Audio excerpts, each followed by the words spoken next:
আমার মুসলমান ভাইরা, আমি আপনাদের সামনে খুব স্পষ্ট করে কথা বলতে চাই, কারণ আমি জানি না আগামী বছর এই মাঠে আপনাদের সাথে আমার দেখা হতেও পারে, নাও হতে পারে। আমি আজকে আইবিএসবি, ডিএফআই, এনএসআই, আর্মি ইন্টেলিজেন্স, গোয়েন্দা বিভাগকে বলতে চাই, আপনারা সরকারকে লিখুন, এই বাংলাদেশে যদি সরকার আর কোন একজন আলেমকে গ্রেফতার করে, যদি আলেমদেরকে পুলিশ রিমান্ডে নির্যাতন করা হয়, গোটা বাংলাদেশকে আগুন দিয়ে পুড়িয়ে দেওয়া হবে। ওলামাদের উপর নির্যাতন আপনারা সহ্য করবেন? আলেমদের সাথে বেয়াদবি করো না। সরকারকে বলছি, আলেমদের সাথে, মাদ্রাসার সাথে বেয়াদবি করো না।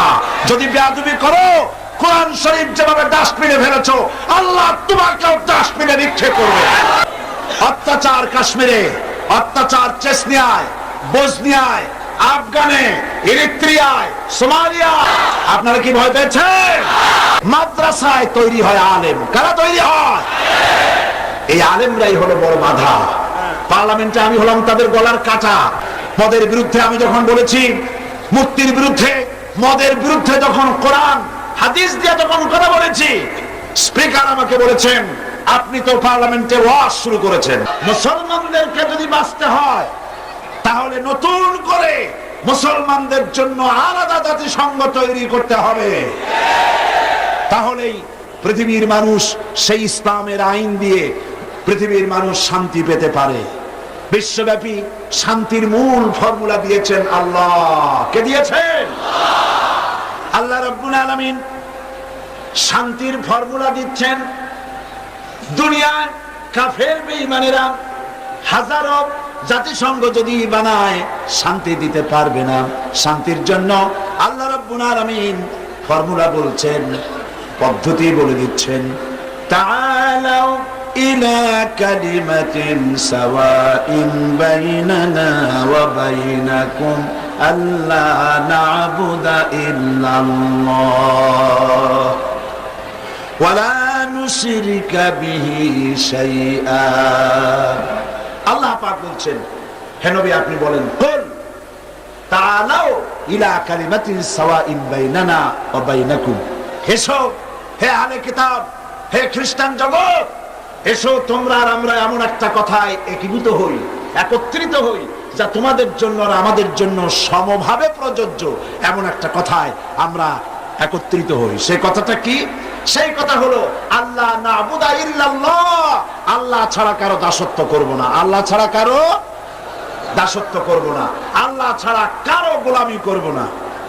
ওয়ালা নুশরিকা বিহি শাইআ, আর আল্লাহর সাথে কাউকে শরীক স্থাপন করব না। ওয়ালা ইয়াত্তাখিযা বা'দুনা বা'দান আরবাবাম মিন দুনিল্লাহ, আর আমরা পরস্পরকে প্রভু হিসাবে কেউ কাউকে গ্রহণ করব না। এই তিনটা ছিল ফর্মুলা। শান্তির ফর্মুলা কয়টি? তিনটি। এই তিনটি ফর্মুলা অনুযায়ী যদি দুনিয়া চলতে পারত, এই দুরবস্থার সৃষ্টি হতো না। আল্লাহ ছাড়া কারো দাসত্ব করব না। আজকে এই কথা কি আমরা মানি? জোরে বলেন, মানি না। আমরা এই কথা মুখে মানলেও কার্যত আমরা মানি না। আমাদের কোর্ট কাছারি, আমাদের আদালতে আল্লাহর আইন চলে। আমাদের আল্লাহর আইন, এই আইন দিয়ে আমাদের দেশে পার্লামেন্ট, আমার দেশের সেক্রেটারিয়েট, আমার দেশের ক্যান্টনমেন্ট, আমার দেশের শিক্ষাঙ্গন, আমার দেশের কলকারখানা, ক্ষেত খামার, অফিস আদালত আল্লাহর আইন অনুযায়ী চলে কি? সুতরাং অশান্তি হবে না। শান্তি কিভাবে হবে? 2 নম্বরের কথা হচ্ছে ওয়ালা নুশরিকা বিহি শাইআ, আল্লাহর সাথে কাউকে অংশীদার স্থাপন করো না, শরীক করো না। আল্লাহ পাক কোরআন শরীফে অন্যত্র বলেছেন, লা তুশরিক বিল্লাহ, আল্লাহর সাথে কাউকে অংশী স্থাপন করো না, শিরক করো না। ইন্নাশ শিরকা লাযুলমুন আযীম, শিরক হচ্ছে মস্ত বড় অপরাধ। এই শিরক আজকে দেশের রন্ধ্রে রন্ধ্রে পৌঁছে গিয়েছে, যায় না? সর্বত্র শিরক ছড়ানো আছে। এই শিরকের বিরুদ্ধে ঐক্যবদ্ধ হতে হবে। এই শিরকের মোকাবেলায় রুখে দাঁড়াতে হবে। আর কেউ কাউকে প্রভু বলে গ্রহণ করবে না। এটা করতে পারলে তাহলেই শান্তি প্রতিষ্ঠা হবে। ইনিল হুকমু ইল্লা লিল্লাহ, আলা লাহুল খালকু ওয়াল আমরু, আইন এই পৃথিবী সৃষ্টি করেছেন যিনি, আইন চলবে তার। সৃষ্টিকার, সৃষ্টিকার, আইন চলবে কার? সৃষ্টি আল্লাহর, আইন চলবে সে আল্লাহ পাকের। তাহলেই শান্তি প্রতিষ্ঠা হবে, অন্যথায় শান্তি প্রতিষ্ঠার কোনো পথ নাই। আল্লাহ রাব্বুল আলামিন বলেছেন وقاتلوهم حتى لا تكون فتنة ويكون الدين كله لله। লড়াই করো, সংগ্রাম করো ততক্ষণ পর্যন্ত, সেই পর্যন্ত লড়াই করো যতক্ষণ পর্যন্ত তোমাদের ফিতনা ফাসাদের শেষ শিকড়টুকু উঠে না যায়, ততক্ষণ পর্যন্ত লড়াই করতে থাকো। আল্লাহর দ্বীন কায়েম না হওয়া পর্যন্ত লড়াই করো, সংগ্রাম করো। যদি এই লড়াই তোমরা না করো, এই সংগ্রামে যদি অংশগ্রহণ না করো, ইল্লা তাফআলুহু তাকুন ফিতনাতুন ফিল আরদি ওয়া ফাসাদুন কাবীর, তাহলে বিরাট ভাঙন আর বিপর্যয় তোমাদেরকে পড়তে হবে। যদি বাঁচতে চাও তাহলে অন্যায়ের বিরুদ্ধে তোমাদেরকে রুখে দাঁড়াতে হবে, মজলুম জনতার পাশে গিয়ে দাঁড়াতে হবে। আর চেচনিয়ার মুসলমানদেরকে রাশিয়া পেট্রোল দিয়ে পুড়িয়ে পুড়িয়ে মুসলমানদেরকে মেরে শেষ করে ফেলছে, দুনিয়ার মুসলমানদের কোনো কথা নাই। আছে কথা? আছে কথা? 12 কোটি দেশের 12 কোটি জনগণের দেশ এই বাংলাদেশে একটা সরকার আছে না মরে গেছে? এই সরকারের পক্ষ থেকে একটি কথাও চেচনিয়ার পক্ষে রাশিয়ার বিরুদ্ধে বলার মতো সাহস এদের নাই। কাশ্মীরের মুসলমানদের উপরে নির্যাতন চলছে, তাও সেখানে দেখার কেউ নেই।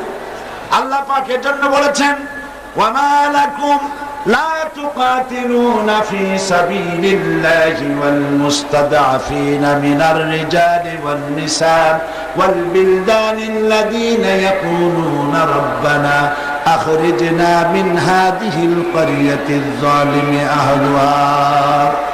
ওয়ামা লাকুম, তোমাদের কি হয়েছে? কেন লড়াই করো না, সংগ্রাম করো না ওই সব নিপীড়িত নিগৃহীত জনগণের পক্ষে যারা নাকি চিৎকার করে বলছে, নির্যাতিত আবাল বৃদ্ধ বনিতা চিৎকার মেরে বলছে রব্বানা আখরিজনা মিন হাযিহিল ক্বরিয়াতিয যালিমি আহলুহা, আয় আল্লাহ তাআলা এই জালিম অধ্যুষিত এলাকা থেকে আমাদেরকে বহিষ্কার করো, আমাদেরকে আশ্রয় দাও, তোমার পক্ষ থেকে আমাদের জন্য সাহায্যকারী পাঠাও। এই বলে যখন চিৎকার মারে তখন তোমরা তাদের পক্ষে পক্ষ সমর্থন করে কেন সংগ্রামে লিপ্ত হয় না, হও না? আল্লাহ রাব্বুল আলামিন একথা কোরআন শরীফে বলেছেন। বন্ধুগণ, আল্লাহর রাস্তায় জিহাদ, এই জিহাদ আল্লাহ পাক মুসলমানদের জন্য ফরজ করেছেন। কি করে দিয়েছেন? ফরজ করেছেন। এই জিহাদে রাসূল করিম সাল্লাল্লাহু আলাইহি ওয়াসাল্লাম নিজে অংশগ্রহণ করেছেন। যারা বলেন ধর্ম এবং রাজনীতি আলাদা, তাদের জানা দরকার রাসূলুল্লাহ রাষ্ট্র পরিচালনা করেছেন, তিনি জিহাদ করেছেন ময়দানে। করেছেন না জিহাদ? জিহাদ করেছেন, রক্ত দিয়েছেন, দান মুবারক শহীদ করেছেন উহুদের ময়দানে। বুখারী শরীফের কিতাবুল মাগাজিতে এসেছে, উহুদের ময়দানে রাসূল করিম সাল্লাল্লাহু আলাইহি ওয়াসাল্লামকে চতুর্দিক থেকে ঘিরে ফেলেছে কাফেরেরা, তার প্রতি তীর নিক্ষিপ্ত হয়েছে। হুজুরকে এই তীর থেকে রক্ষা করার জন্য সাহাবায়ে কেরাম চতুর্দিকে দাঁড়ায় গেছে। শুধুমাত্র চতুর্দিক থেকে যে তীর আসতেছিল, তীরগুলো ঠেকাচ্ছিলেন সাহাবায়ে কেরাম তাদের পিঠ দিয়ে। হযরতে তালহা রাদিয়াল্লাহু তাআলা আনহু একা হযরত তালহার পিঠে রাসূলুল্লাহকে হেফাজত করার জন্য 80টি তীর প্রবেশ করেছিল। নবীজির দান মুবারক শহীদ হয়ে গেল, মাথার হেলমেট ভেঙে লোহার কড়া প্রবেশ করল, নবীজি জমিনের উপরে পড়ে গেলেন। হযরত আবু বকর, হযরত ওমর, হযরত ওসমান, তিনজন সাহাবী রাসূল করিম সাল্লাল্লাহু আলাইহি ওয়াসাল্লামকে বহন করে উহুদের পাহাড়ের দিকে নিয়ে গেলেন। সেই পাহাড়ে যেখানে গিয়ে রাসূলকে আরাম করানো হবে, পাহাড়ের উপরে উঠতে উঠতে একটা জায়গা আছে যেখানে একটা মানুষ কোন রকম শুতে পারে, এরকম একটা জায়গা যেন করা মনে হয় যেন আল্লাহ জায়গা আগে থেকে তৈরি করে রেখেছিলেন। আমার নিজের চোখে দেখেছি পাহাড়ের ওই এলাকা যেখানে আল্লাহর নবীকে তিনজন সাহাবী বহন করে নিয়ে যাচ্ছিলেন, নবীজির কপাল থেকে রক্ত ঝরতেছে, ডান্ডা মোবারক থেকে রক্ত ঝরতেছে। হুজুর নিজের চেহারা মোবারক ডলে এনে হাতের দিকে তাকায় বলতেছিলেন, আরে ওই জাতির কল্যাণ কি করে হবে যেই জাতি তার নবীর চেহারা রক্ত দিয়া লাল বানাইয়া দিল। নবীজি তাকে যখন উঠানো হচ্ছে, আল্লাহ নবীর এই বেহাল অবস্থা দেখে পাহাড় থরথর করে কাঁপতেছিল। পাহাড় এমন কাঁপা কেঁপেছে, পাহাড় চৌচির হয়ে গেছে, ফেরে গিয়েছে। রাসূলুল্লাহকে নিয়ে যখন ওটা হচ্ছিল, হযরতে আবু বকর ওমর দাঁড়াতে পারেন না, পাহাড় এমন কাঁপা কাঁপছে। নবীজি তখন বলছেন, উসবুতি ইয়া জিবাল, উসবুতি ইয়া উহুদ, ফাইন্না আলাইকা নাবিয়াল্লাহ ওয়াস সিদ্দীক ওয়াস শাহীদাইন। ওরে পাহাড় উহুদ থেমে যা, তোর উপরে আল্লাহর নবী আছেন, তোর উপরে একজন সিদ্দিক আছেন, তোর উপরে দুইজন শহীদ আছেন। হযরতে ওমর, হযরতে উসমান রাদিয়াল্লাহু তাআলা আনহুমা তারা শহীদ হবেন কবে তার আগে হুজুর ভবিষ্যৎবাণী করছেন, তোমার উপরে একজন নবী, একজন সিদ্দিক আর দুইজন শহীদ আছে, পাহাড় থেমে যা। পাহাড় থেমে গেল। নবীজি ইন্তেকাল করেছেন, শহীদ হয়েছেন, এই খবর ছড়িয়ে গেল মদিনায়। মদিনা থেকে একটা মহিলা দৌড়াতে লাগলো। দৌড়াতে দৌড়াতে যখন ওহদের দিকে যাচ্ছে, লোকেরা তাকে জিজ্ঞেস করলো, মেয়ে লোক তুমি যাও কোথায়? বলে ওহদ যেতেছি। লোকেরা বলছে ওহদে যে কোনো লাভ নাই, কারণ তোমার যে দুটি ছেলে এসেছিল জিহাদের ময়দানে, দুটো ছেলে শহীদ হয়ে গিয়েছে। মহিলা বলতেছেন, কে শহীদ হয়েছে শুনতে চাই না, তাড়াতাড়ি করে বলো আল্লাহর নবী কেমন আছেন। আবার অগ্রসর হয়েছেন। আরেকজন বলছে, মহিলা যাও কই? বলে ওহদে যেতেছি। কই যায় কোনো লাভ নাই, তোমার বাবা যে এসেছিলেন তিনি শহীদ হয়ে গেছেন। মহিলা বলছেন, কে শহীদ হয়েছে শুনতে চাই না, বলো নবীজি কেমন আছেন। দৌড়ে দৌড়ে নবীজির কাছে গিয়া নবীজির জীবিত চেহারা মুবারক দেখে বলছেন, ইয়া রাসূলুল্লাহ, আমার পিতা মরা শোক, আমার কলিজার টুকরা দুইটা সন্তান মরা শোক সব আমি ভুলে গেছি। আল্লাহর নবী আপনি জীবিত আছেন, এটাই উম্মতের বড় পাওনা। এই জিহাদ করে নবীজি জিহাদ করেছেন, নবীজি জিহাদ করেছেন, রক্ত দিয়েছেন। তার একটি মাত্র কারণ ছিল, জমিন হলো আল্লাহর, আইন চলবে কার? জোরে বলেন, জমিন আল্লাহর, আইন চলবে কার? আলা লাহুল খালকু ওয়াল আমর ইনিল হুকমু ইল্লা লিল্লাহ। জমিন আল্লাহর, আইন চলবে আল্লাহ। কারো বাপের আইন দিয়ে দেশ চলতে পারে না। আইন চলবে কার? আল্লাহ পাকের আইন দিয়ে দেশ চলবে। এটাই ছিল নবী করিম সাল্লাল্লাহু আলাইহি ওয়াসাল্লামের ইচ্ছা, আল্লাহ পাকের মানসা মুবারক। সুতরাং ইসলাম হচ্ছে একটি বিপ্লবী মতাদর্শ, যা সমগ্র পৃথিবীর সমাজ ব্যবস্থার আমূল পরিবর্তন করে নিজস্ব আদর্শ দিয়ে ঢেলে সাজাতে চায়। আর মুসলমান হচ্ছে সেই আন্তর্জাতিক বিপ্লবী দল যারা আল্লাহর রং দিয়ে দুনিয়াকে রাঙাতে চায়। আর এই উদ্দেশ্য হাসিলের জন্য ইসলামী দলের বিপ্লবী চেষ্টা সাধন এবং চূড়ান্ত শক্তি প্রয়োগের নামই হচ্ছে জিহাদ। এটার নাম কি? জিহাদ। ইহুদি, খ্রিস্টান, দুনিয়ার বিভিন্ন জাতি, তারা দেশ দখলের জন্য তারা যে লড়াই করে, এই লড়াইয়ের নাম দস্যুতা। এই লড়াইয়ের নাম কি? দস্যুতা। তারা দস্যু বৃত্তি করে দুনিয়ার ছোট ছোট দেশগুলিকে নিজেদের প্রধানত করার জন্য চেষ্টা চালায়। সুতরাং জিহাদের উদ্দেশ্য হবে মানব সমাজে আল্লাহর আইন চালু করা। কার আইন? আল্লাহর আইনকে চালু করা। এটাই হচ্ছে জিহাদের মূল উদ্দেশ্য। আর এই উদ্দেশ্যে যারা লড়াই করে, আল্লাহ পাক তাদের উপরে, তাদেরকে ভালোবাসেন, তাদের উপরে আল্লাহ পাক রহমত নাজিল করেন।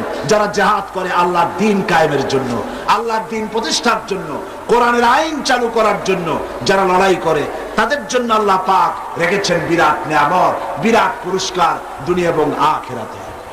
তবে লড়াই করতে গিয়ে যুদ্ধের ময়দানে শাহাদাতের তামান্না সম্পর্কে রাসূলুল্লাহ বলেছেন, যার ভিতরে শাহাদাতের তামান্না নাই, মুনাফিকের মউত হবে। জিহাদের ইচ্ছাও নাই, মুনাফিকের মউত হবে। বলুন নাউযুবিল্লাহি মিন যালিক। এই মুনাফিকের মউত যেন আমাদের না হয়। জিহাদ, আপনারা কি জিহাদকে ভয় পান? রাসূলুল্লাহ বলেছেন,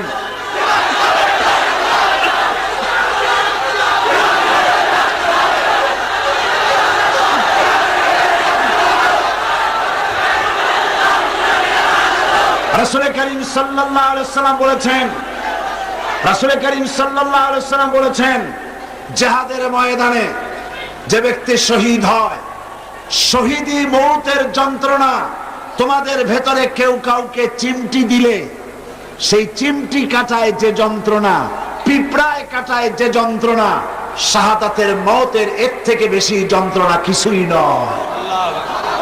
তুমি দেখতেছো বোমায় পা উড়ে গেছে, মাথা উড়ে গেছে, নাড়ি বুড়ি বেরিয়ে গেছে, গুড়িতে এফোড় ওপড় হয়ে গিয়েছে, ছটফট করছে, মনে করছে অনেক যন্ত্রণা। না, কোনো যন্ত্রণা নাই। এই মৃত্যু হচ্ছে সব থেকে সেরা মৃত্যু। এই মৃত্যুর একদিকে হচ্ছে দুনিয়া, শাহাদাত হচ্ছে সেতু। এই সেতু পার হলেই আল্লাহ রাব্বুল আলামিনের সঙ্গে দিদার নসিব হয়ে যাবে। হযরতে বুখারী শরীফে এসেছে, বুখারী শরীফে এসেছে, রাসূল করিম সাল্লাল্লাহু আলাইহি ওয়াসাল্লামের হিজরতের পর আব্দুল উজ্জা নামক এক যুবক, 20 বছরের যুবক, এতিম, চাচার কাছে তিনি প্রতিপালিত হচ্ছিলেন। তিনি রাসূলের হিজরতের পর চাচার কাছে গিয়ে বলছেন, চাচা, মুহাম্মদ সাল্লাল্লাহু আলাইহি ওয়াসাল্লামের সম্পর্কে আপনার ধারণা কি? তো বলছে, তিনি তো শেষ নবী বলি তিনি বলেন, লোকেরাও বলে। আব্দুল উজ্জা বলছেন, আপনি কি মুসলমান হবেন? তিনি বলছেন, কখনোই না। ভাতিজা বলছেন, আমার তো ইচ্ছে ছিল আপনি মুসলমান হলে আমার জন্য ইসলাম কবুল করা সহজ হয়ে যায়। তা আপনি যখন ইসলাম কবুল করবেন না, তখন আপনাকে সাক্ষী রেখে আমি বলছি, আমি আর ধৈর্য ধারণ করতে পারছি না। আমি ঘোষণা করলাম, সাক্ষী আপনি থাকুন। আল্লাহকে সাক্ষী রেখে বলছি, আমি আর কাফের রইলাম না, আমি মুসলমান হয়ে গেলাম। লা ইলাহা ইল্লাল্লাহু মুহাম্মাদুর রাসূলুল্লাহ। জোরে পড়েন, লা ইলাহা ইল্লাল্লাহ, লা ইলাহা ইল্লাল্লাহ, লা ইলাহা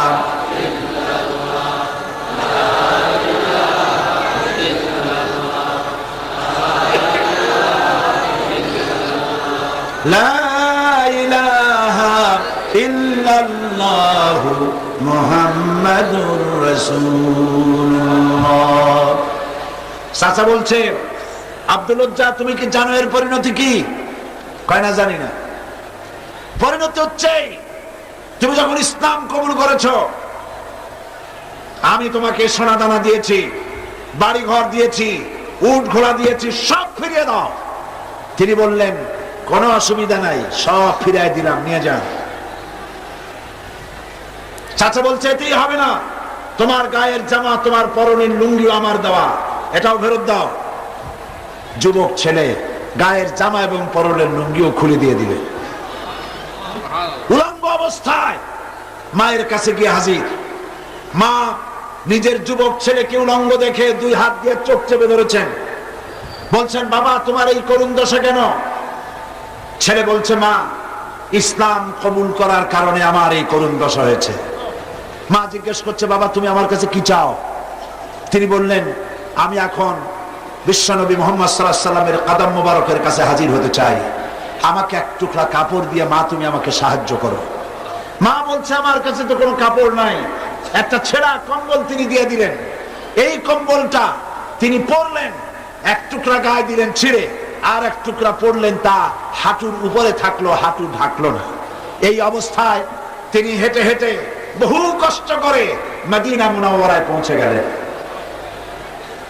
বাবে জিবরিল থেকে ঢুকলেন, সেখানে তিনি বসে আছেন। রাসূল করিম সাল্লাল্লাহু আলাইহি ওয়াসাল্লাম হুজরা শরীফ থেকে বেরিয়ে দেখেন এক যুবক, মাথার চুলগুলো এলোমেলো, চোখ কোটরগত, সফরের আসর তার চেহারার মধ্যে, হাঁটু বের করা, মসজিদে নববীতে বসা। তুমি কে? তিনি বললেন, আমার নাম আব্দুল উজ্জা। তোমার এই হালত কেন? তিনি ঘটনা শোনালেন। নবীজি বললেন, তোমার নাম আব্দুল উজ্জা নয়, তোমার নাম রেখে দিলাম আব্দুল্লাহ, তুমি আব্দুল্লাহ। হাদিস শরীফে এর নামই এসেছে, ওনার নামই এসেছে আব্দুল্লাহ যুলবাজাদাইন। তাকে নেওয়া হলো আসহাবে সুফফার কাছে, নিয়ে রাসূলুল্লাহ বললেন, একে কোরআন শরীফ শিখাও।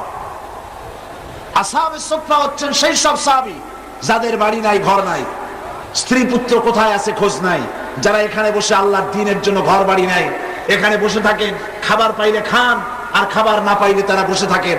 রাসূলুল্লাহর কাছে কোনো খাবার এসে তা দেওয়া হয়। আসহাবে সুফফার চবুতরা এখনো মসজিদে নববীর মধ্যে আছে। যারা হজ করতে গেছেন মদিনা মুনাওয়ারা তারা দেখেছেন। যারা যেতে পারেন নাই, আজকের এই তাফসীরের মাহফিলে দোয়া করি, আল্লাহ যেন এই মাহফিলে যত লোক এসেছে সমস্ত মুসলমান নরনারীকে একটা বার রাসূলুল্লাহর রওজায় গিয়ে সালাম দেওয়ার তৌফিক দান করে দেন। আল্লাহ পাক যেন হজ নসিব করে দেন। সাহাবায়ে কিরাম, আসহাবে সুফফা, আব্দুল উজ্জা কি, আব্দুল্লাহ কি কোরআন শরীফ শিখাইছেন, কোরআন শরীফ শেখাচ্ছেন, আর আব্দুল্লাহ জোরে জোরে কোরআন তেলাওয়াত করেন। তার চিৎকারে, জোরে জোরে তেলাওয়াতের কারণে সাহাবীরা ঘুমাইতে পারেন না, নামাজে ডিস্টার্ব হয়। রাসূলুল্লাহ আসছেন পরে, তারা বললেন, ইয়া রাসূলুল্লাহ, আব্দুল্লাহকে নিষেধ করুন, তার চিল্লানিতে আমরা নামাজ পড়তে পারি না, ঘুমাইতে পারি না, চিল্লায়া কোরআন শরীফ তেলাওয়াত করে। নবীজি বললেন, সাহাবীরা, আব্দুল্লাহকে চিল্লাইতে দাও, বাধা দিও না, কারণ তার ইসলাম কবুল করা বড় চড়া দাম দিয়ে ইসলাম কবুল করেছে, লুঙ্গিটাও আনতে পারে নাই। ইত্তাবসারে তাবুকের যুদ্ধের দামামা বেজেছে, রোমানদের সঙ্গে লড়াই হবে। নবীজি তাবুকের যুদ্ধের জন্য, জিহাদের জন্য চাঁদা চাইলেন, যার কাছে যা আছে আল্লাহর দ্বীন প্রতিষ্ঠার জন্য চাঁদা দাও। এই চাঁদা দেওয়া মাদ্রাসায়, মসজিদে, ইসলামে, জিহাদে চাঁদা দেওয়া নতুন ব্যাপার নয়। আল্লাহর নবী নিজে ইসলামের জন্য টাকা চেয়েছেন, পয়সা চেয়েছেন। নবীজি যখন নিজে টাকা চেলেন, মেয়ে লোকেরা গলার হার খুলে দিলেন, কানের দুল, নাকের ফুল সব খুলে রাসূলের কদমের উপরে ছেড়ে দিতে লাগলেন। টাকা পয়সা সোনা দানার স্তূপ হয়ে গেল। হুজুর এদিক ওদিক তাকায় বলেন, সাহাবীরা সবাইকে তো দেখে আমার আবু বকর কোথায়? হযরতে আবু বকর একটা খুঁটির আড়ালে দাঁড়ানো ছিলেন। তাকে যখন হুজুর ডাকলেন, সিদ্দিক আকবর রাদিয়াল্লাহু তাআলা আনহু তিনি খামের আড়াল থেকে বেরিয়ে আসলেন, হাতে ছোট্ট একটা থলি। সেই থলিটা হুজুরের হাতে তুলে দিলেন। নবীজি থলির মুখ খুলে ঢাললেন, কয়েক কেজি গম পড়লো আর কয়েকটা দিরহাম। হুজুর হযরত আবু বকরের দিকে তাকায় দেখেন, হযরত আবু বকরের চোখের পানি দাড়ি ভিজে ভিজে পড়ছে। নবীজি জিজ্ঞেস করলেন, আবু বকর, আল্লাহর নবী হযরত আবু বকরের এই দৃশ্য দেখে উপস্থিত সাহাবীদেরকে বললেন, ও সাহাবীরা, তোমরা আজকে সবাই মিলে তাবুকের জিহাদের যে চাঁদা দিয়েছো, যে সাহায্য করেছো, তোমাদের সকলের দানের তুলনায় আল্লাহ পাকের কাছে আবু বকরের দানের মর্যাদা বেশি হয়ে গেছে। তারা প্রশ্ন করলেন, তা কেমনে হলো? মনে মনে চিন্তা করলেন।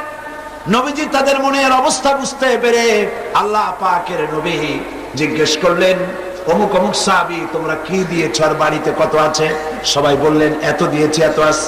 হযরত ওসমান তো বলেছিলেন, আমার জীবনের সঞ্চিত সমস্ত সম্পদের অর্ধেক এনে নবীজির কদমে হাজির করেছি, আর অর্ধেক আমার বাড়ি আছে।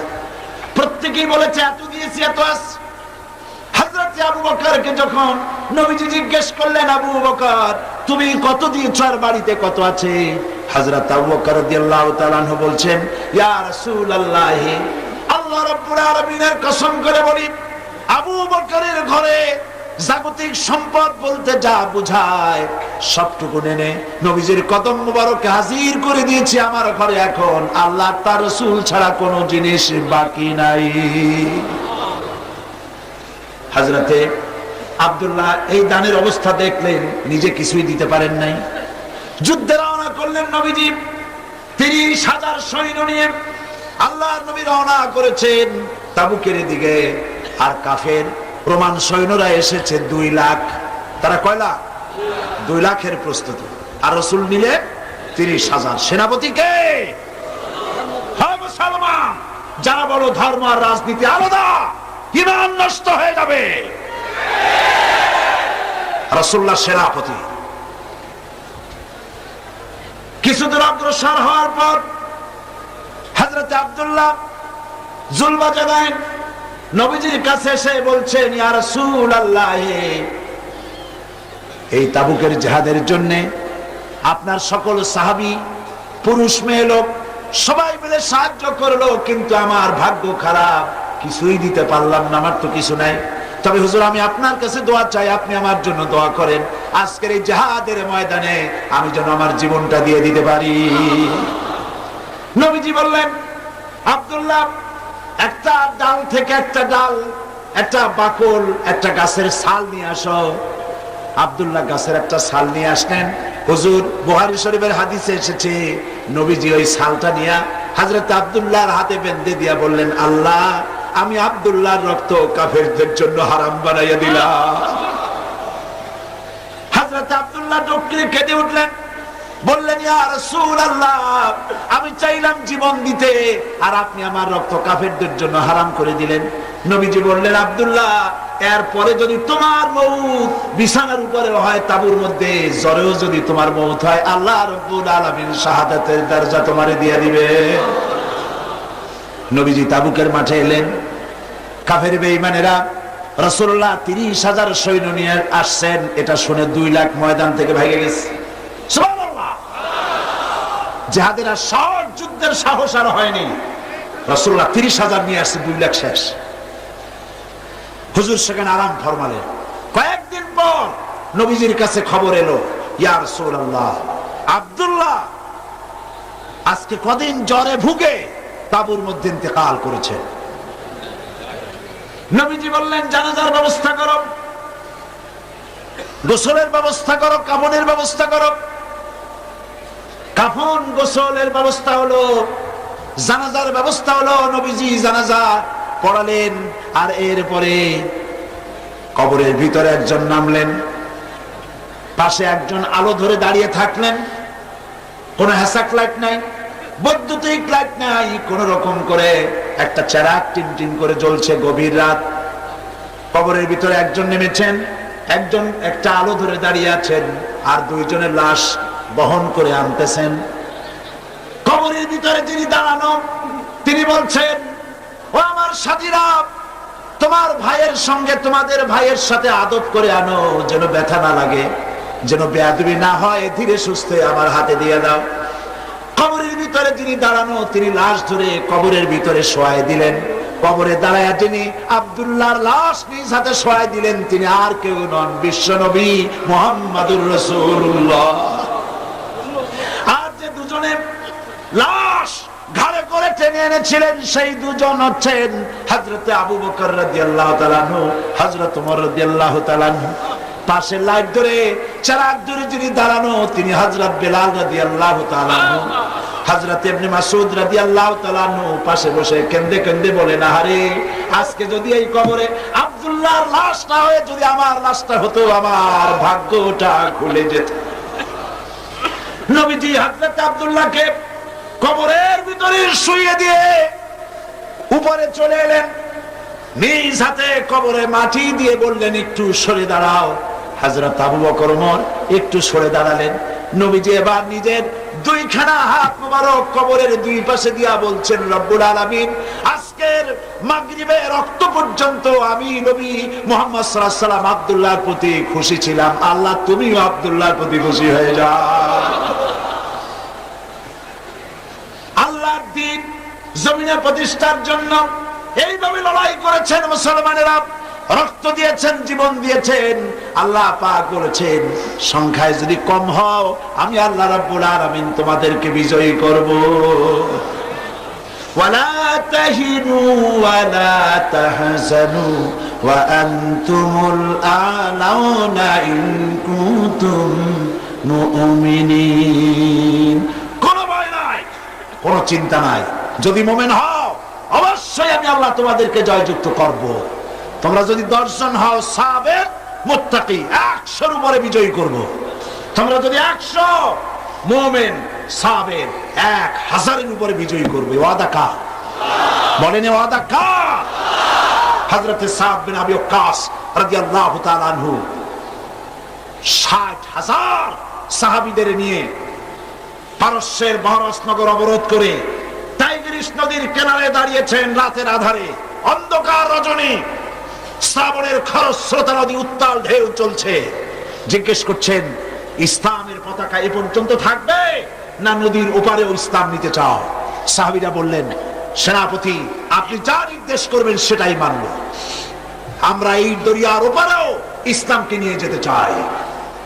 সাহাবায়ে কেরাম যে রক্ত দিয়েছেন, কোরবানি করেছেন, স্যাক্রিফাইস করেছেন, আমাদের মা বাবার রক্ত সব সাহাবীদের পায়ের উপরে উৎসর্গ করে দিলেও ঋণ শোধ হবে না। ময়দানে হযরত সাদ বলছেন, 60,000 অশ্বরোহী উস্তারোহী সেনাবাহিনী আমার সাথে, সকলে উচ্চারণ করো, নাস্তাইনু বিল্লাহ ওয়া নাতাওয়াক্কালু আলাইহি হাসবুনাল্লাহ নি'মাল ওয়াকিল নি'মাল মাওলা ওয়া নি'মান নাসির। এটা উচ্চারণ করো, ঝাঁপায় পড়ো বিসমিল্লাহ বলে দরিয়ার বুকে রাতের অন্ধকারে হযরত সাদ বিন আবি ওয়াক্কাস 60,000 সৈন্য নিয়ে দরিয়া পার হয়ে ওপারে চলে গেলেন। একটা ঘোড়াও হারায় নাই, একটা মানুষও হারায় নাই। বিশ্বকবি আল্লামা ইকবাল, আল্লাহ জান্নাতুল ফেরদাউস নসিব করুন। আমার দেশেরও কবি আল্লামা ইকবালও কবি, আমার দেশের নাস্তিক কবি, যে বলে ফজরের আজান শুনলে মনে হয় যেন বেশ্যা তার খরিদ্দার ডাকতেছে। এই নরাধম, এই জাহান্নামের কীটকে জাতীয় কবি, বাংলাদেশের বড় কবি বলে ঘোষণা করা হয়।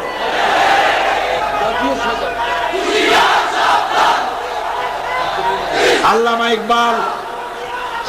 ইকবাল রাহমাতুল্লাহ আলাইহি, আমি তার জন্য শুধু দোয়াই আসে। তার প্রত্যেকটা শের আমার কাছে মনে হয় কোরআনের জীবন্ত তাফসীর হয়ে বেরোচ্ছে।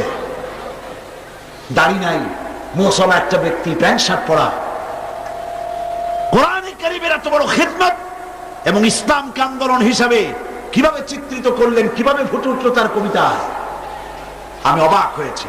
অক্সফোর্ডে লেখাপড়া করেছেন, পাশ্চাত্যে লেখাপড়া করে মন মস্তিষ্কের এই পরিবর্তন কেমনে হইল ইসলামের দিকে? নাস্তিক মোরতাদ হয়ে যাওয়াই তো স্বাভাবিক ছিল। ইসলামের গালি দিলেই তো বড় বড় ন্যাশনাল প্রফেসর হওয়া যায়, বুদ্ধিজীবী হওয়া যায়। বুদ্ধিজীবী হওয়ার জন্য দুইটা শর্ত, নাস্তিক হইতে হবে, মোরতাদ হইতে হবে, আর মাথায় চুল থাকবে না। ইন্টারন্যাশনাল এয়ারপোর্ট, এইটা হবে মাথা, তাহলে সরকারের কাছ থেকে পুরস্কার পাওয়া যাবে। বন্ধুগণ, আল্লামা ইকবাল, আমি খুব খুঁজেছি কি করে এই পরিবর্তন তার মধ্যে এলো।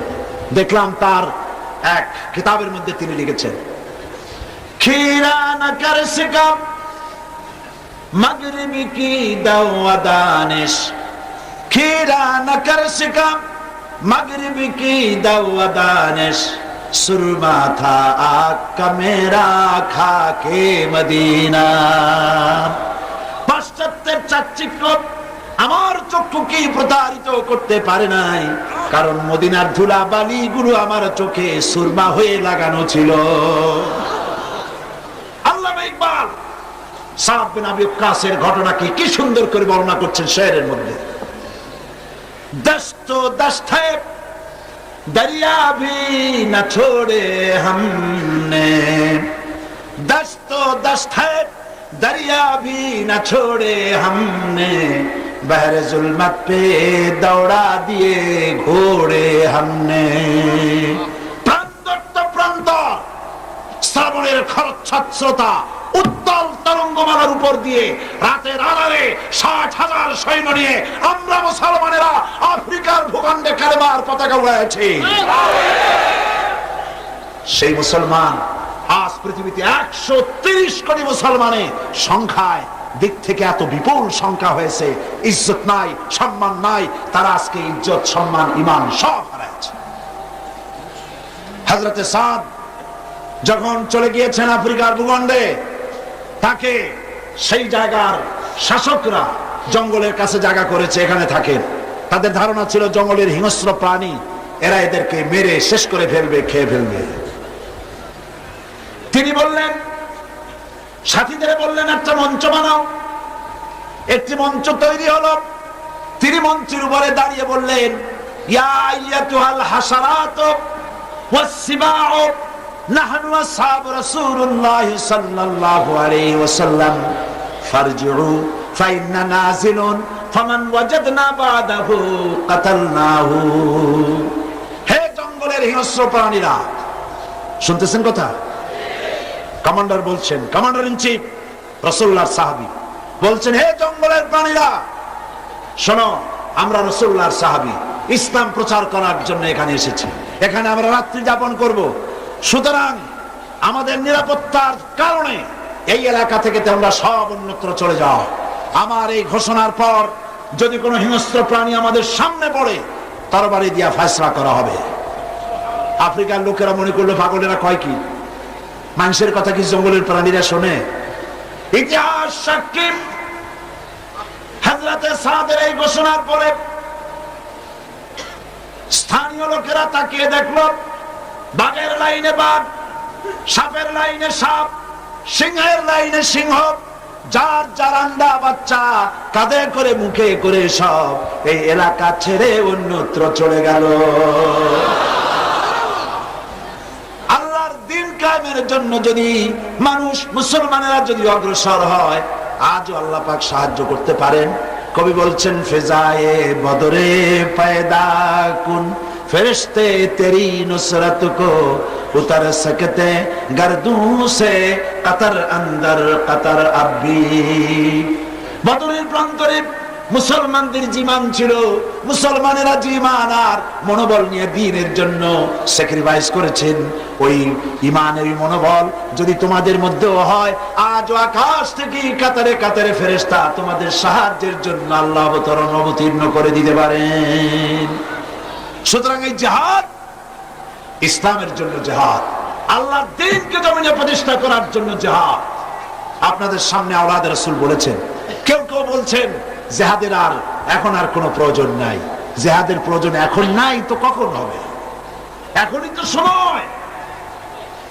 এই সময় এমন এক সময়, জনগণের নির্বাচিত সরকার মাদ্রাসা বন্ধ করে দিচ্ছে। আমি পার্লামেন্টে আওয়াজ তুলেছি, পার্লামেন্টে কথা বলেছি, মাদ্রাসার অপরাধ কি? মাদ্রাসার অপরাধ, রিজার্ভ ফান্ডে 1 লক্ষ করে টাকা নাই, মাদ্রাসার অপরাধ। লাইব্রেরিতে 2000 করে বই নাই, মাদ্রাসার অপরাধ। প্রতি ক্লাসে 100 করে ছাত্র নাই, এই অপরাধে মাদ্রাসা বন্ধ করে দেওয়া হবে। 253টি মাদ্রাসা বন্ধ করা, সেই সাথে 600 মাদ্রাসা বন্ধ করার পরিকল্পনা নিয়েছে সরকার। আমি পার্লামেন্টে আমার বক্তব্য রেকর্ড হয়ে আছে। আমি পার্লামেন্টে বলেছি, যে অপরাধে মাদ্রাসা বন্ধ করা হচ্ছে, এই অপরাধে দেশের কয়টা কলেজ বন্ধ করা হয়েছে? বাংলাদেশের কলেজ হাই স্কুলগুলিতে প্রতি ক্লাসে 100 করে ছাত্র আছে। প্রতি স্কুল কলেজ গুলিতে তাদের রিজার্ভ ফান্ডে 1 লক্ষ করে টাকা আছে, 2000 করে বই আছে। তাহলে স্কুল কলেজ বন্ধ করা হচ্ছে না, মাদ্রাসাগুলি বন্ধ করা হচ্ছে কেন? কি কারণে? তার কারণ হচ্ছে মাদ্রাসায় তৈরি হয় আলেম। কারা তৈরি হয়? এই আলেমরাই হলো বড় বাধা। পার্লামেন্টে আমি হলাম তাদের গলার কাটা, সহ্য করতে পারে না।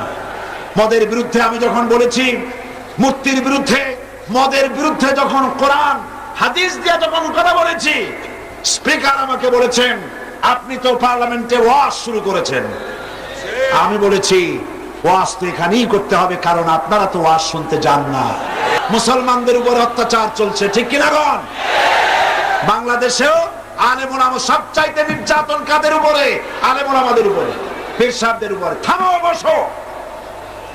আমি আজকে আইবিএসবি, ডিএফআই, এনএসআই, আর্মি ইন্টেলিজেন্স, গোয়েন্দা বিভাগকে বলতে চাই, আপনারা সরকারকে লিখুন, এই বাংলাদেশে যদি সরকার আর কোন একজন আলেমকে গ্রেফতার করে, যদি আলেমদেরকে পুলিশ রিমান্ডে নিয়ে নির্যাতন করা হয়, গোটা বাংলাদেশকে আগুন দিয়ে পুড়িয়ে দেওয়া হবে।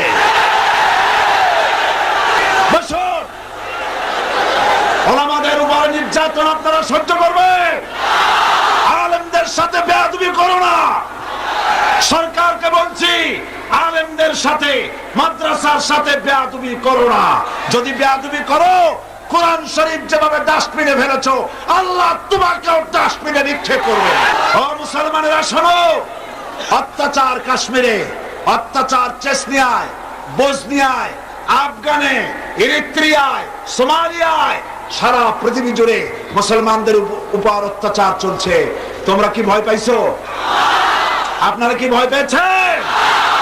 এই অত্যাচার এর মধ্য দিয়ে আমি দেখতে পাচ্ছি নতুন সূর্যের হাতছানি। এই অত্যাচারের মধ্য দিয়ে নতুন দিনের আগমন ঘটবে ইনশাআল্লাহ। আমি বলে থাকি, মায়ের প্রসব যন্ত্রণা, মায়ের ডেলিভারির সময় যে প্রসব যন্ত্রণা হয়, এই যন্ত্রণা মায়ের জন্য, গর্ভবতী মায়ের জন্য গজব নয়, এটা রহমত। এটা কি রহমত? কারণ যদি প্রসবের সময় বেদনা না হয়, তাহলে আর্টিফিশিয়াল পেইন সৃষ্টি করার জন্য ডাক্তাররা ইনজেকশন করে। তাতেও যদি না হয়, সিজারিয়ান করে বাচ্চা বের করতে হয়, ঠিক না?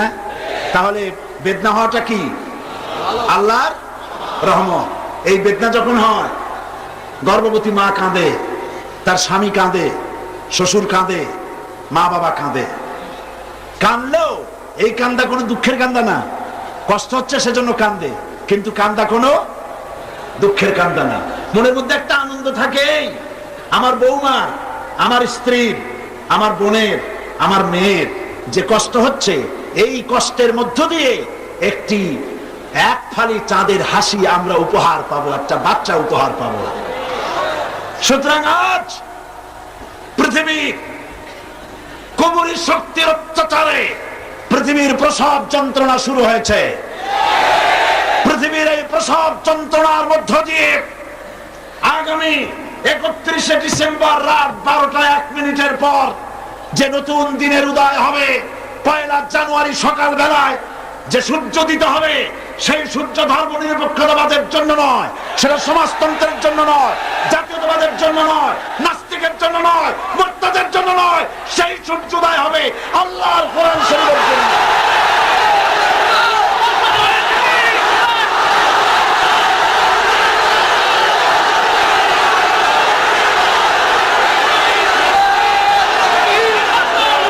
বসুন, বসুন, যার যার জায়গায় বসে পড়ুন, জোরে সোরে জিকির করেন সুবহানাল্লাহ, আলহামদুলিল্লাহ, লা ইলাহা ইল্লাল্লাহ, সুবহানাল্লাহ, জোরে।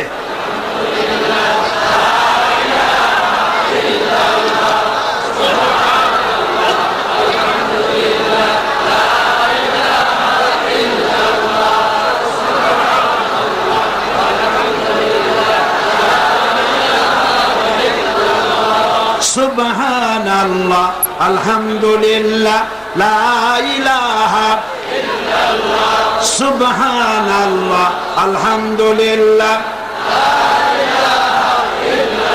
লা ইলাহা ইল্লাল্লাহ, মুহাম্মাদুর রাসূলুল্লাহ। বসুন, কেউ দাঁড়িয়ে থাকবেন না, আর কেউ হাঁটবেন না। হেঁটে যাওয়ার জায়গা নাই। আপনি মুসলমানদেরকে পাড়ায় যাবেন না, কবিরা গুনাহ হবে। বসুন, যে যেখানে দাঁড়ায় আছে জামা ধরে বসায় দেন। বেয়াদবির জায়গা না, আল্লাহর জান্নাতের টুকরায় পরিণত হয়ে গেছে প্যারেড ময়দান। খবরদার হাঁটবেন না। আমার মুসলমান ভাইরা, আমি আপনাদের সামনে খুব স্পষ্ট করে কথা বলতে চাই, কারণ আমি জানি না আগামী বছর এই মাঠে আপনাদের সাথে আমার দেখা হতেও পারে, নাও হতে পারে। আমি আপনাদের সামনে আমার অন্তরের অন্তর নিংড়ানো কথা বলছি। এটা এই জন্য বলছি, শরীরের দিক থেকে আমি খুব ভালো পজিশনে নাই। এই জন্য আমি আপনাদের কাছে আরজ করি, আজ এই বিশাল জনসমুদ্র, রাসূল করিম সাল্লাল্লাহু আলাইহি ওয়াসাল্লাম জিহাদ করেছেন, রক্ত দিয়েছেন, দান দান মোবারক শহীদ করেছেন। সাহাবায়ে কেরাম জীবন দিয়েছেন ইসলাম প্রতিষ্ঠার জন্য। সেই ইসলাম আজ মাদ্রাসা মসজিদ খানকার মধ্যে সীমাবদ্ধ থাক, রাসূলুল্লাহ এই জন্য ইসলাম করেন নাই। ইসলাম আল্লাহ পাক দিয়েছিলেন, ইসলাম দিয়ে দেশ শাসন হবে। দেশের বঙ্গভবন থেকে শুরু করে ক্যান্টনমেন্ট, পার্লামেন্ট, আইন, কোর্ট কাছারি, শিক্ষাঙ্গন, অফিস আদালত, সব জায়গায় আইন চলবে কিসে? চিল্লায় বলো। সে আইন প্রতিষ্ঠার জন্য আমাদেরকে ঐক্যবদ্ধ হতে হবে, প্রয়োজনে রক্ত দিতে হবে, জীবন দিতে হবে, রুখে দাঁড়াতে হবে। জেলের পরোয়া করি না, জরিমানার পরোয়া করি না। জেল, ফাঁসি আমাদের পায়ের জুতার ফিতা। আমার মুসলমান ভাইরা, আল্লাহর দ্বীন কায়েমের জন্য আপনারা কি প্রস্তুত আছেন? সেই প্রস্তুতি নিতে হবে, শক্তি অর্জন করতে হবে। সেই শক্তি হলো ঈমানের শক্তি। কিসের শক্তি? যারা বলেন কিসের শক্তি? সেই ঈমান আসবে নামাজের মধ্য দিয়ে। সেই নামাজ আছে কি? বহু মুসলমান আছে নামাজ পড়ে না। ওয়াজ মাহফিলে এসেছে ঠিক, তাফসীরের মাহফিলে এসেছে ঠিক, কিন্তু নামাজ পড়ে না। এই নামাজের ব্যাপারে বহুবার আমি এখানে বলেছি, বহুবার বলেছি। 21টি বছরের একটি বছর বোধহয় এরকম যায় নাই যে বছর নামাজের কথা বলা হয় নাই। কথা ঠিক কিনা? আজও বলি, নামাজ যদি না পড়ে, রাসূলুল্লাহ বলেছেন লা দীনা লিমান লা সালাত লাহু, তার কাছে দ্বীন নাই, ঈমান নাই যার কাছে নামাজ নাই। রাসূলুল্লাহ বলেছেন মান তারাকা সালাতান মুতাআম্মিদান ফাকাদ কাফারা, যে ইচ্ছে করে নামাজ ছেড়ে দিল সে কুফরি করলো। বলেন নাউযুবিল্লাহ। আমার বন্ধুগণ, আল্লাহ রাব্বুল আলামিন এই কোরআন শরীফের ভিতরে 82 জায়গায় বলেছেন বান্দারে নামাজ পড়, নামাজ পড়। হযরত মুসা আলাইহিস সালামের কাছে আল্লাহ রাব্বুল আলামিন প্রথম যে ওহী নাজিল করলেন, সে ওহীটা ছিল ইন্নানি আনাল্লাহ লা ইলাহা ইল্লা আনা ফা'বুদনি ওয়াকিমিস সালাতা লিযিকরি। নিশ্চয় আমি আল্লাহ, আমি ছাড়া কোন ইলাহ নাই, কোন আইন দাতা নাই, বিধান দাতা নাই। আমার উদ্দেশ্যে আমার ইবাদত করো আর আমার শরণার্থে নামাজ কায়েম করো। আল্লাহ তাআলা মুসা আলাইহিস সালামের প্রতি প্রথম ওহীতে নামাজের কথা শোনাই দিলেন। প্রত্যেক নবীর জন্য নামাজ ফরজ ছিল বিভিন্ন কায়দায়। রাসূল করিম সাল্লাল্লাহু আলাইহি ওয়াসাল্লাম তিনি বলেছেন আমার কাছে 3টা জিনিস প্রিয়। একটি হলো সুগন্ধি, একটা হলো স্ত্রী, আরেকটা হলো নামাজ। নামাজ আমার চক্ষুকে শীতল করে দেয়। এই নামাজ রাসূল করিম সাল্লাল্লাহু আলাইহি ওয়াসাল্লাম নামাজ সম্পর্কে বেশি তাকিদ করেছেন।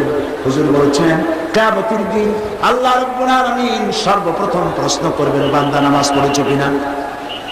নামাজ, ফরজ নামাজ যার কবুল হয়ে যাবে, তার সমস্ত ভালো কাজগুলি আল্লাহর দরবারে মঞ্জুর হয়ে যাবে।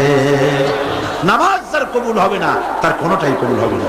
এই নামাজ যেভাবে আমরা পড়ি এইভাবে নামাজ হয় না। নামাজ পড়তে হবে কিভাবে? সাল্লু কামা রাআইতুমুনি উসাল্লি। নামাজ পড়ো সেইভাবে যেভাবে আমাকে পড়তে দেখো। আমাকে কে? রাসূল করিম সাল্লাল্লাহু আলাইহি ওয়াসাল্লাম। হুজুর যেভাবে নামাজ পড়েছেন সেইভাবে নামাজ পড়তে হবে। রাসূলুল্লাহর নামাজ কিরকম সেই ব্যাপারে একটা বই আছে, আপনারা কিনে নিয়ে যাবেন যদি দোকানে পান। রাসূলুল্লাহর নামাজ, রাসূলুল্লাহর নামাজ, বইয়ের নাম হচ্ছে, এই বইটা আপনারা কিনবেন। এটা হচ্ছে শেখ নাসিরউদ্দিন আলবানী, এই পৃথিবীর বর্তমান বিশ্বের শ্রেষ্ঠ হাদিস বিশারদ, ইন্তেকাল করেছেন। আল্লাহ পাক তাকে জান্নাতুল ফিরদাউসের মেহমান বানিয়ে দিন। তার লেখা এই বইটি বাংলা অনুবাদ করা আছে, কারা করেছে আমি জানি না, আপনারা পারলে এই বইটা নিয়ে যাবেন। রাসূলুল্লাহর নামাজ কিরকম ছিল ওইভাবে নামাজ আদায় করবে। নামাজ আপনার ঈমানকে মজবুত করবে, নামাজ আপনার প্রাণকে ঠান্ডা করবে, নামাজ আপনার দুনিয়াকে ঠিক করবে, নামাজ আপনার সমাজকে ঠিক করবে, আপনার রাষ্ট্রকে ঠিক করবে, নামাজ আপনাকে জাহান্নাম থেকে বাঁচাইয়া জান্নাতের ভিতরে পৌঁছায় দিবে। রাসূলুল্লাহ ইন্তেকাল করবে, জীবনের শেষ নামাজটিও আদায় করার জন্য 2জন সাহাবীর কাঁধের উপরে ভর করে আগাচ্ছেন, আর পা মুবারক উঁচু করতে পারতেছেন না, পা হেঁচড়ে টেনে যাচ্ছেন। মেম্বারের উপরে দাঁড়িয়ে বললেন, হে উপস্থিত জনতা, আল্লাহ রাব্বুল আলামিন এই পৃথিবীতে তার এক বান্দাকে দুনিয়ার সব নিয়ামত দিতে চেয়েছিলেন, কিন্তু সেই বান্দা দুনিয়ার সমস্ত নিয়ামতকে পরিত্যাগ করে আল্লাহর সাথে দিদার করা পছন্দ করেছে। সাহাবায়ে কেরাম বুঝতে পারেন নাই কার কথা তিনি বলছেন। হযরত আবু বকর রাদিয়াল্লাহু তাআলা আনহু তিনি কাঁদতেছিলেন। তিনি বুঝতে পেরেছেন এই পৃথিবীর সমস্ত জাগতিক সম্পদ আল্লাহ রাব্বুল আলামিন তার হাবিবকে দিতে চেয়েছেন, আর তার হাবিব আমাদেরকে এতিম করে খুব শীঘ্র বিদায় হয়ে যাবেন। নবীজি নামাজ আদায় করে হুজরা শরীফে ঢুকলেন। মারাত্মক জ্বর, মাথায় যন্ত্রণা, ছটফট করছেন। জ্বরে একবার বেহুশ হয়ে যান, আর একবার হুঁশে আসেন। হুঁশে এসে হযরতে আয়েশার কাছে প্রশ্ন করছেন, আয়েশা মসজিদে নববীতে এখন কি হচ্ছে? হযরতে আয়েশা বলছেন, ইয়া রাসূলুল্লাহ, মসজিদে নববীর ভিতরে সাহাবায়ে কেরাম বহুক্ষণ অপেক্ষা করে তারপরে আমার আব্বার ইমামতিতে তারা নামাজ পড়তেছে, আর তারা নামাজের ভিতরে কাঁদতেছে। তাদের ধারণা হয়েছে আল্লাহর নবীর পিছনে নামাজ পড়ার বুঝি তাদের কিসমতে হবে না। নবীজি বললেন, আয়েশা মসজিদের দিকের দরজাটা খুলে দাও। দরজা খোলা হলো। হুজুর মাথা উঁচু করে মসজিদের ভিতরে নামাজের দৃশ্য দেখে আবার শুয়ে পড়লেন। হযরত আয়েশা দেখেন হুজুরের চোখের কোণা দিয়া পানি বেয়ে পড়ছে। হযরত আয়েশা প্রশ্ন করলেন, ইয়া রাসূলুল্লাহ, নামাজের দৃশ্য দেখে কাঁদছেন কেন? হুজুর বলেন, আয়েশা রে, এটা কোনো দুঃখের পানি নয়, এটা তৃপ্তির পানি। আজকে যে জামাত দেখলাম, নামাজ আদায় করতে দেখলাম, এই নামাজ আদায় করার জন্য, নামাজ জামাতে আদায় করার জন্য, নামাজ কায়েম করার জন্য তায়েফের ময়দানে বহুত রক্ত আমার শরীর থেকে ঝরেছে। উহুদের ময়দানে দান শহীদ হয়েছে, সাহাবায়ে কেরাম জীবন দিয়েছেন। এরপরে যে জামাত কায়েম হলো, এই দৃশ্য দেখে আমার মনে বড় তৃপ্তি হলো। পৃথিবী যতদিন থাকবে আমার উম্মতেরা এভাবে নামাজ আদায় করবে। রাসূলুল্লাহ আবার বেহুশ হয়ে পড়লেন। সাহাবায়ে কেরাম মসজিদ থেকে আজার কেউ বের হয় না, সকলে কাঁদছেন। সবার ধারণা আজকের রাত রাসূলুল্লাহ আজকের রাত কাটাবেন না, হয়তো রাতের ভিতরে ইন্তেকাল করবেন। আর ঘরের ভিতরে স্ত্রীরা কাঁদতেছেন। রাত দ্বিপ্রহরের পরে হুজুরের চোখ খুলে গেল, তাকিয়ে দেখেন মা ফাতেমা সবচাইতে বেশি কাঁদতেছেন। হুজুর ফাতেমাকে কাছে ডাকলেন, কানে কানে কি যেন বললেন। হযরত ফাতেমার কান্না বন্ধ হয়ে গেল। হযরত আয়েশা হযরত ফাতেমাকে ডেকে বললেন, মা তোমার আব্বা তোমাকে কি বললেন যাতে তোমার কান্না বন্ধ হয়ে গেল? হযরত ফাতেমা বলেন, আম্মাজি, আমার আব্বা আমার কানে কানে বললেন, মা তোমার কান্না আমার সহ্য হয় না, কেঁদো না। আমি তোমাকে সুসংবাদ দেই, আমার ইন্তেকালের পরে সকলের আগে তোমার সাথে আমার দেখা হয়ে যাবে। হযরত ফাতেমা বলেন, মা আমি বুঝতে পেরেছি রাসূল ইন্তেকালের পরে, আমার আব্বা জানের ইন্তেকালের পরে আত্মীয় স্বজনের মধ্যে আমার ইন্তেকাল আগে হবে, আর আমার আব্বার সঙ্গে আমার দিদার নসিব হয়ে যাবে। রাসূলুল্লাহ আবার বেহুশ হয়ে পড়লেন। ফজরের আখ্যান দিয়ে হুজুরের চোখ খুলে গেল, তাকিয়ে বললেন, জিবরাইল কাছে এসো, জিবরাইল কাছে এসো। হযরত জিবরাইল, আসসালামু আলাইকা ইয়া রাসূলুল্লাহ বলে হুজুরের কাছে হাজির হলেন। বললেন, আল্লাহর নবী, আল্লাহ পাক আমার মাধ্যমে আপনাকে সালাম জানিয়েছেন, আর রব্বুল আলামিন আপনার কাছে জানতে চেয়েছেন আপনি কেমন আছেন। অবশ্য আপনার শরীরের খবর আপনি যা জানেন আল্লাহ তার থেকে অনেক ভালো জানেন, তবু আপনার মুখ থেকে আল্লাহ জানতে চেয়েছেন। নবীজি বলেন, জিবরাইল আমি বড় কষ্টের মধ্যে আছি, বড়ই কষ্টের ভিতরে আছি। হযরত জিবরাইল তিনি বলছেন, ইয়া রাসূলুল্লাহ তাকিয়ে দেখুন আমার পেছনে এক ফেরেশতা দাঁড়ানো আছে। দুনিয়ার শুরু থেকে নিয়ে এই পর্যন্ত কোন মানুষের কাছে যাওয়ার জন্য অনুমতি চায় নাই, আজ অপেক্ষা করতেছে আপনার অনুমতির জন্য। এই ফেরেশতার নাম মালাকুল মউত।